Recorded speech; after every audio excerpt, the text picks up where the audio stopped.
Food and drugs વિભાગના રાજ્યભરમાં દરોડા છે। ડેરી એનાલોગ્સ પ્રોડક્ટ સામે કાર્યવાહી થઈ છે। રાજ્યમાં 134 પેઢીઓની તપાસ પણ થઈ રહી છે।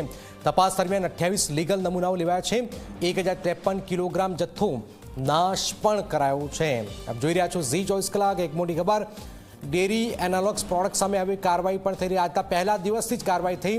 28 લીગલ નમૂનાઓ લેવાયા છે। 134 પેઢીઓની તપાસ થઈ। હિતલ મતલબ મેસેજ સખત મેસેજ આપી દેવાયો છે। આજથી જ આ મેસેજ કન્વર્ટ કરાયો છે અને કહી રહ્યું છે કે આ ચલાવી નહીં લેવાય, જે લોકો વેચતા છે બંધ કરે આજથી જ। जी ચોક્કસ જરાક એવું કહી શકાય કે રાજ્ય સરકાર આમાં પ્રતિબદ્ધ છે। આ જાહેરનામું સત્તાની સાથે જે પ્રતિબંધ મૂકવામાં આવ્યો છે એ અંતર્ગત આજે વહેલી સવારથી આ અંગેની કાર્યવાહી શરૂ કરી દેવામાં આવી છે। રાજ્યમાં 134 જેટલી પેઢીઓ પર તપાસ હાથ ધરવામાં આવી હતી અને 28 જગ્યાએ જે નમૂના છે એ પણ લેવામાં આવ્યા હતા અને એમાં ક્યાંક ને ક્યાંક અનેક જગ્યાએ રેડ પાડવામાં આવી। એમાં એ રેડમાં એનાલોગ પનીરનો જથ્થો મળી આવ્યો હતો ને 1053 કિલોગ્રામ જેટલો જથ્થો મળી આવતા તેનો સ્થળ ઉપર જ નાશ કરવાની કાર્યવાહી કરવામાં આવી છે।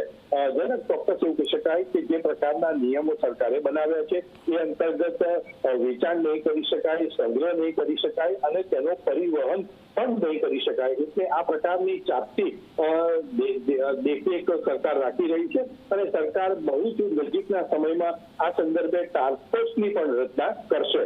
જી બિલકુલ બિલકુલ, આ ખૂબ જ મહત્વપૂર્ણ ઘટનાક્રમ। હવે આપ જોઈ રહ્યા છો કે આજથી જ એનો અમલ શરૂ થઈ ચૂક્યો છે।